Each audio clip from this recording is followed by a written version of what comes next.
Goeiejoen en welkom bij het Politbureau, het wekelijkse politieke programma van Omroep Friesland. En dus gast van de is Pieter van der Zwan. Hij is listloeker, nog wethouder van de ChristenUnie in Smellingelaan. En zijn partij valt boetende boord van het nieuwe college.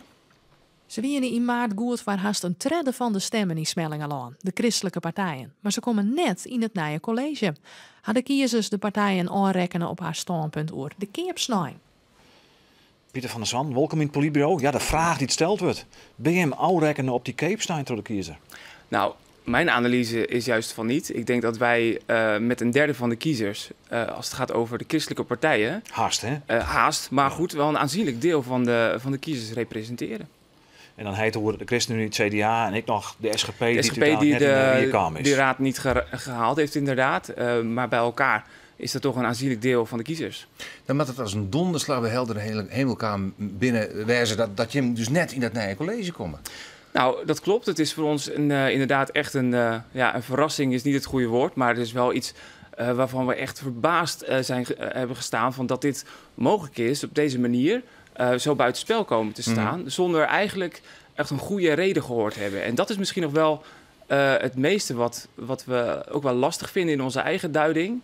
Alles moet natuurlijk nog blijken, de coalitie moet nog gevormd worden en het college moet nog geïnstalleerd worden. Dus ze moeten het ook nog maar even laten zien. Ja. Maar de vraag is natuurlijk wel, wat is de reden dat wij niet aan tafel zijn gevraagd, in ieder geval als tweede partij? Want Inse de Vries van de ELP, de grootste partij, die zei van een van de eerste wetsvoorstellen die we dan willen op gemeenteniveau is het instellen van vrijheid van die keepsnijn. Ja.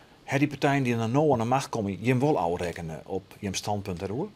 Het doet je wel vermoeden dat de koopzondag hier iets mee te maken heeft. Aangezien het ook het eerste is wat genoemd wordt en dat het ook volledige vrijheid moet krijgen. Wij hebben natuurlijk aangegeven wat ons standpunt is. Ook de vorige keer dat ik hier was, heb ik er iets over verteld.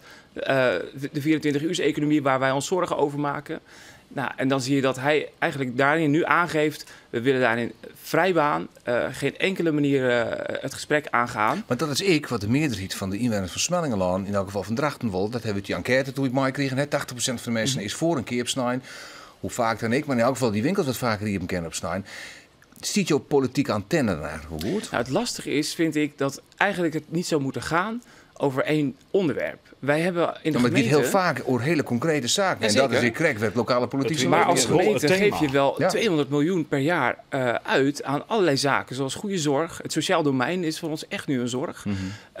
Maar ook aan alle andere zaken moet ik dan denken. De vluchtelingenwerk wat we doen. Er zijn zoveel meer dingen. Ik heb het gehad ook over relaties. Ja, dat snap ik eigenlijk niet aan de orde komt. Maar als ik vraag je hoe het met je politieke antenne is, dan maak ik begrijpen dat zo'n concreet voorbeeld, zo'n concrete zaak als die keer het allerbelangrijkste is voor de mensen. Je kijkt natuurlijk naar jezelf ook. Je reflecteert op je eigen handelen. Vraag goed rond. Weet ik wat er speelt? Hoe het leeft? En uiteraard doe je dat. Maar tegelijkertijd heb je een standpunt. En dat standpunt, dat heb ik ook geprobeerd te verwoorden. En dat zal ik ook nog steeds blijven doen. Maar ben je net ook principieel in dat standpunt van die keepsnijn net vrijlitten, principieel net wollen? Is het. Het is namelijk ook een principieel standpunt. Maar tegelijkertijd zijn de verkiezingen nu geweest. En heb ik ook aangegeven, je moet dan vervolgens, omdat je met elkaar een gemeente wil besturen, het gesprek aangaan. En dan moet je ook gaan kijken, hoe ga je de zaken goed vormgeven. Dat ken je wel, maar je hebt toch het wel vanuit de oppositie. Dus je een principiële opstelling bij die keepsnijn het er wel verzwaard dat er 4 jaar lang geen ChristenUnie, geen CDA in het college van Smellingelaan is. Voor het eerst in de geschiedenis, geen C in ondermacht. Dat laatste is, dat betreur ik. Maar of uw analyse klopt, is maar even de vraag. En dat vind ik wel het lastige, omdat je nu nog eigenlijk niet weet wat de echte reden is waarom we niet aan tafel zitten. Kun je daar eigenlijk alleen over speculeren. Wij hebben nog wel een gesprek aangevraagd met de informateur Tom Baas, om eigenlijk goed erachter te krijgen. Nou, dat gesprek krijgen we nog. Maar wat heeft hij om notatie in zijn? Want je hebben natuurlijk wel iets te krijgen. Wij hebben te horen gekregen dat wij niet meedoen. Maar wij hebben niet te horen gekregen wat de reden is dat wij niet meedoen. Het gek is, als je dit verslag leest, ik heb hier het verslag van Ton Baas, de informateur, de formateur bij de collegevorming in Smellingelaan. Wat mij daarin opvalt, is dat de ChristenUnie eigenlijk helemaal in het verhaal voorkomt. Ja. Je bent de tweede partij van de gemeente in het aantal stemmen. Doet dit nieuwe college eigenlijk voor riocht in de verkiezingsuitslag? Dat is een hele terechte vraag, vind ik. En wat is het antwoord daarop dan? Nou, ik vind van niet. Want eigenlijk zou je moeten kijken naar de goede verdeling van hoe heeft de kiezer gestemd. En dan zie je inderdaad, de lokale partij heeft aanzienlijk gewonnen. Ja. Maar tegelijkertijd zijn wij van derde partij tweede partij geworden. We hebben weliswaar kiezers verloren. En daarvan weten we ook... SGP heeft meegedaan. Dat heeft ons 300 stemmen gekost.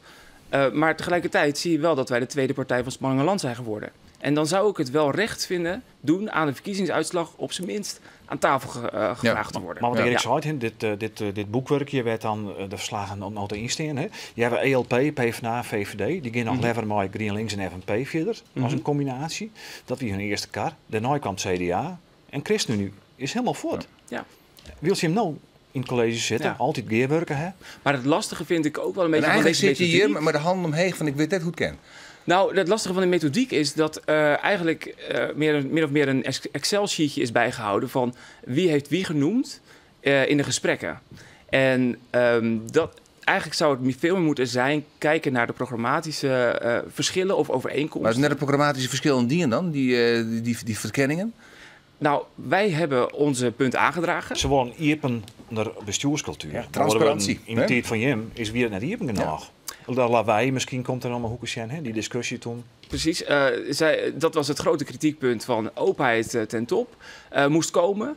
En nu is eigenlijk de volgende periode aangebroken. Nu mogen ze het laten zien. En je merkt eigenlijk aan alles dat ze op deze positie niet zijn voorbereid. Ze doen eigenlijk alles stapsgewijs, zonder een vooruitgestippeld plan. Dat is wat ik wel merk. En tegelijkertijd merk je dan ook dat het daardoor ook wat minder van tevoren goed uitgedacht is. Ja. Verwieten jou zelfs nog wat? Hoe de oude ronde tijd? Nou, eerlijk gezegd niet. Want ik zou niet weten waar ik mezelf zou moeten verwijten. Je moet kijken naar, heb ik het standpunt van de ChristenUnie goed verwoord? Zijn we goed zichtbaar geweest tijdens de campagne? Ik wil niks ompraten, maar zoen je jezelf verwieten kennen dat je misschien wat handiger onder die handeling matten heen? Dat verwijt zou ik graag willen krijgen, maar daarvoor moet je wel eerst aan tafel komen. En zoals het nu gegaan is het voor mij eigenlijk een black box.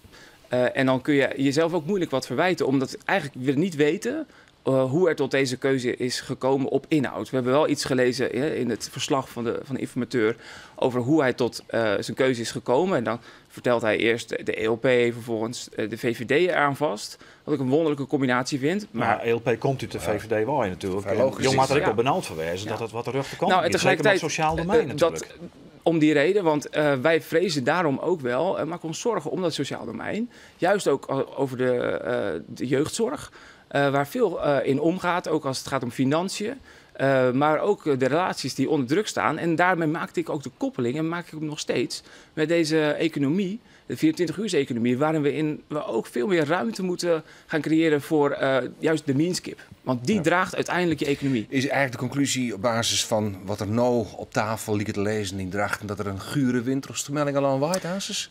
Wij zullen er in ieder geval alles aan doen om die gure wind tegen te houden of te keren. Vanuit onze oppositierol, als die ons dan ten deel valt, gaan wij in ieder geval vanuit die rol actief aan de slag om dit college kritisch te volgen.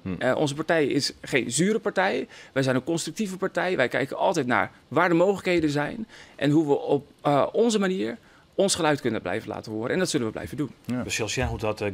Net voor eerst eens even zien hoe u cartoonist Gerco van Beek zegt naar Pieter van der Swan en het verdwijnen van de christelijke politiek onder macht in Smellingerland.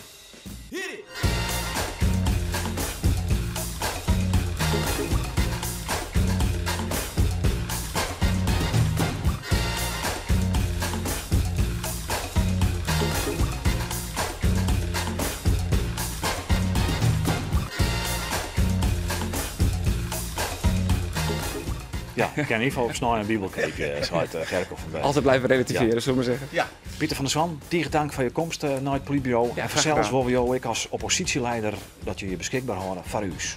Graag gedaan. Oké. En dan zag je deze aflevering van het politbureau. Nee, weekend Mandy. Dan ben we er net. Dan is het Pinkster Mandy. Die weekend daarna ben we er gewoon weer. Nou, bedankt voor het zien en nog een hele noffelijke jongen.